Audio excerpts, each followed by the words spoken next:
They called them places of healing, places of rest, places where troubled minds could find peace behind iron gates and stone walls.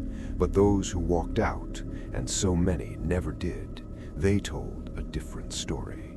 A story of shadows that moved when no one was watching, of screams that echoed down corridors long after the patients had gone silent, of things that happened inside those walls that no official record ever dared to write down. My name doesn't matter. What matters is what I witnessed. What matters is that you believe me, because if you don't, then I am the only one who carries this weight, and I have carried it long enough. These are 3 accounts, 3 men, 3 asylums, 1 truth. Some doors, once opened, cannot be closed again. I was 22 years old when I took the position at Colney Hatch. The pay was poor but steady, and a young man with no particular prospects cannot afford to be proud.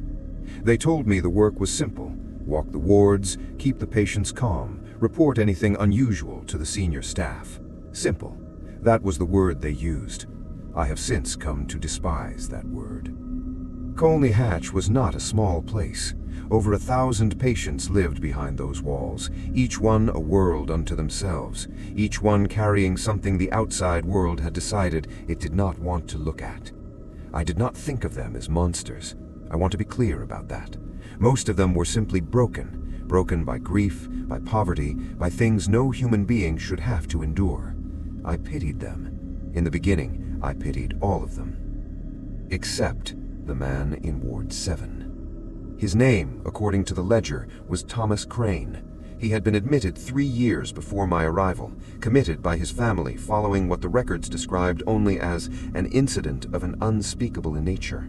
No further details were given. I asked Dr. Hargreaves about it once, early in my tenure. He looked at me over the rims of his spectacles for a long moment before saying simply, "Don't." I should have listened. Thomas Crane did not behave like the other patients. He did not pace. He did not weep. He did not mutter to himself or reach through the bars or call out in the night. He sat. He sat in the corner of his cell. They were cells, whatever the administrators preferred to call them. And he watched. He watched whoever entered the ward with an expression I could not name then and cannot name now. It was not hatred. It was not hunger. It was something colder than both. The other orderlies would not do their night rounds alone in Ward 7. I thought it was superstition, the kind of nonsense that grows in dark places among men with too much imagination and too little sleep. I volunteered for the solo rounds without hesitation. I was young. I was stupid. I was about to learn. It was a Tuesday in November. I remember because the fog had come in so thick that night you could not see the gas lamps from 10 feet away, when I walked the length of Ward 7 alone for the first time. Most patients were asleep. The ward was quiet in that particular way that institutions get quiet, not peaceful, but exhausted, tired of itself. I reached Thomas Crane's cell at the far end of the corridor. He was sitting in his corner, as always, but this time he was not watching me. He was watching the wall beside me. I turned. There was nothing there, just the stone, slick with damp, and the faint outline of the door I had come through. "He comes at this hour," Thomas Crane said. His voice was the first I had heard from him. It was low and precise, like a man reading aloud from a document. "He comes at this hour. He stands where you are standing. He is taller than you. He has no face." I did not move. I do not know why. Perhaps my legs simply refused the instruction. "He has been coming since before I arrived. He was here when I was brought. He will be here when you are gone." He paused. "He is standing behind you now." I turned. The corridor was empty. Of course it was. And yet, and I have spent 30 years trying to explain this away, the air behind me was cold. Not the ambient cold of a November institution, but cold in the way that a wound is cold, specific, local, wrong. I left the ward quickly, and I told myself I was not afraid, but I requested a partner for the night rounds from that point on, and when my colleagues asked me why, I told them the walk was simply too long for one man to manage efficiently. They knew I was lying. They had the grace not to say so. 3 weeks later, on a night I was not working, Thomas Crane was found dead in his cell. The official cause was heart failure. He was 31 years old. I attended the brief service they held for unclaimed patients.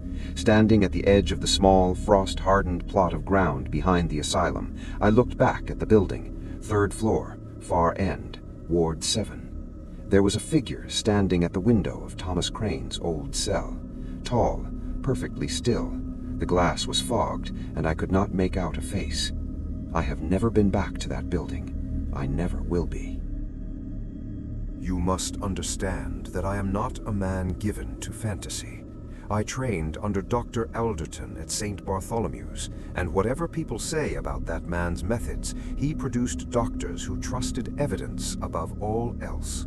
I did not believe in ghosts. I did not believe in curses. I believed in case files, in medication, in the slow, methodical work of understanding a damaged mind.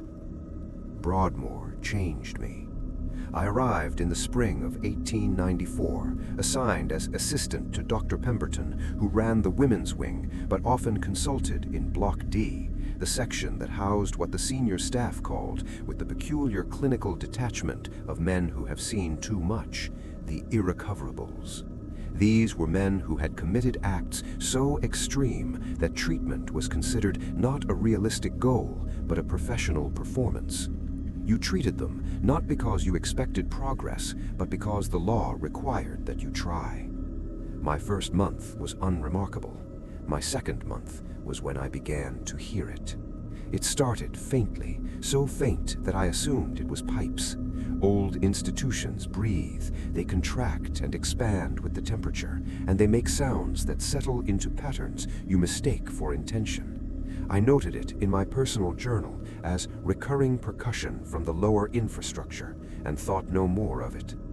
But then the percussion began to resolve, not into music, nothing so coherent as that, into rhythm. 3 beats, a pause, 3 beats, a pause, slow and patient, like something counting time. I mentioned it to the head porter, Mr. Cleves, a man who had worked at Broadmoor for 19 years and wore that fact like armor. He listened to me describe the sound, said nothing for a moment, then said, "Stay away from the subfloor access in Block D." He walked away before I could ask why. I found the subfloor access 2 days later, a heavy iron trapdoor set into the flagstone floor of a supply corridor that nobody used. It was bolted from above with a lock that had been welded shut. Not locked, welded. Someone had taken considerable effort to ensure it did not open. I pressed my ear to the iron. 3 beats, a pause, 3 beats. Closer now and unmistakable. It was not mechanical. It was deliberate. It was a fist, or something like a fist, striking from below. I went to Dr. Pemberton. He listened to me with the expression of a man hearing a story he was hoping not to hear, and when I finished, he said, "There is nothing beneath that corridor. The subfloor was sealed in 1882 following a flooding incident. There is no accessible space below that trapdoor." He paused. "Whatever you are hearing is an acoustic phenomenon, building resonance. This is a very old structure." I said, "The trapdoor was welded shut. Why weld shut access to an empty space?" He did not answer. He dismissed me courteously, and I knew the conversation was over. But the sound continued, and it began to change. The 3 beats became 4, then 5, then sometimes, and this is the part I find hardest to write, sometimes if I stood very still in that empty corridor and held my breath and pressed my palms flat against the wall, I could hear something that was almost a voice. Not words, not language, something beneath language, something that language had not yet caught up to, something that communicated not meaning but feeling, and the feeling was one of absolute, patient, ancient fury. I left Broadmoor in October of that year, citing personal reasons. Before I went, I spent one final evening alone in that supply corridor. I sat on the floor across from the welded trapdoor for 2 hours. The sound had stopped, or rather, it had changed again. There was silence from below, but it was not an empty silence. It was a listening silence, as though whatever was down there had shifted from speaking to hearing, was listening to me. I stood up and walked to the trapdoor, and I said clearly into the iron, "I'm leaving. I won't be coming back." The 3 beats returned immediately. Once. Just once. I have never told anyone what I thought they meant. I am telling you now only because I am old and I have nothing left to protect, and because the alternative is to die with a sound still ringing in my ears. They meant, "I know." I had the job because I was small and quiet, and my uncle knew the right people. The hospital had commissioned a photographic record of its facilities, a matter of institutional pride, an attempt to demonstrate to Parliament and the public that Bethlehem had modernized, that the horrors of the past were precisely that, past. I was 19. I carried the equipment. My employer, Mr. Foster, set the compositions and made the exposures. It was not complicated work. Bethlehem in 1901 was nothing like what it had been in previous centuries. The building was comparatively modern. The wards were clean. The staff were, by the standards of the era, relatively humane. I tell you this because I want you to understand that what happened to me was not a product of Gothic architecture or medieval cruelty. It happened in a bright, white-walled, well-lit institution on a perfectly ordinary October afternoon. We were photographing the east corridor of the women's convalescent ward. Wide hallway, tall windows, afternoon light falling clean and white across the floor, when Mr. Foster called for a pause to reset the equipment. I sat on a wooden bench along the wall and waited. And then I noticed the woman at the end of the corridor. She was standing with her back to me, perhaps 30 feet away, near the far door. She was wearing the standard patient's clothing, gray dress, dark apron, and she was completely still. I assumed she was a patient who had wandered in from an adjacent ward, and I thought nothing of it for the first few seconds. Then Mr. Foster came back around the corner, saw me, and said, "Who are you looking at?" I told him. I gestured toward the end of the corridor. He looked. His expression shifted. "There's no one there, Arthur," he said. I looked again. The corridor was empty. The woman was gone. The far door was closed. There had been no sound of it opening or closing. I told myself I had imagined it, a trick of the light, a moment of inattention. I was tired. We had been working since 7 in the morning. 3 days later, Mr. Foster developed the plates from that day's session. He laid them out on the table in his studio and called me over to check them before presenting them to the hospital. I stood over the photographs and went through them one by one. The entrance hall, the administrative offices, the garden, the east corridor. In the photograph of the east corridor, taken while I was sitting on the bench while Mr. Foster was resetting the equipment, there was a woman standing at the far end. Her back was to the camera, gray dress, dark apron, completely still. Mr. Foster stood beside me. Neither of us spoke for a long time.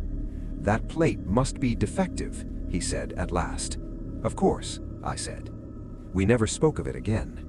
He submitted the photographs to the hospital, all of them except that one, which he burned in his studio fireplace. I watched it curl and blacken and disappear, and I felt, I cannot properly explain this, I felt as though something in the room registered the burning, noticed it, turned its attention briefly in our direction. I left the photography profession shortly after.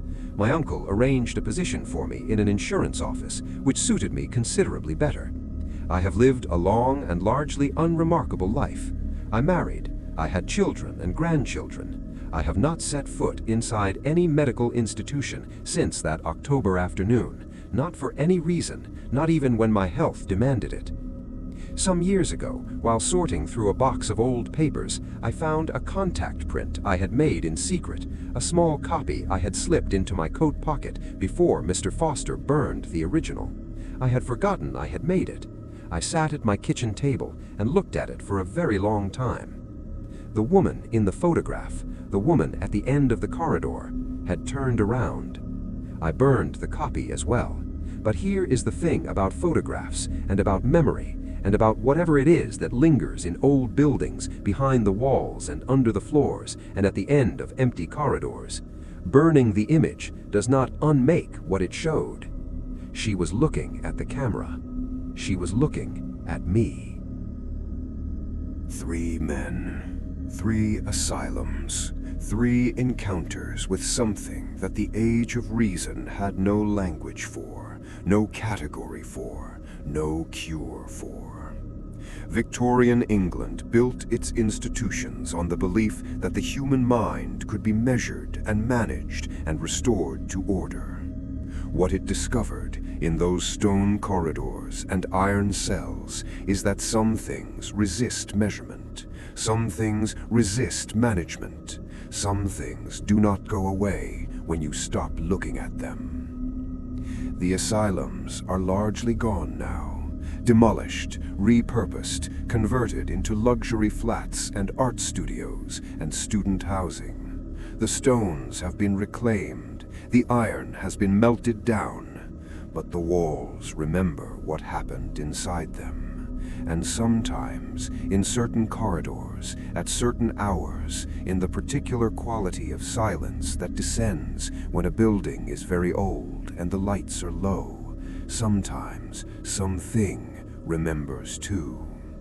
Sleep well.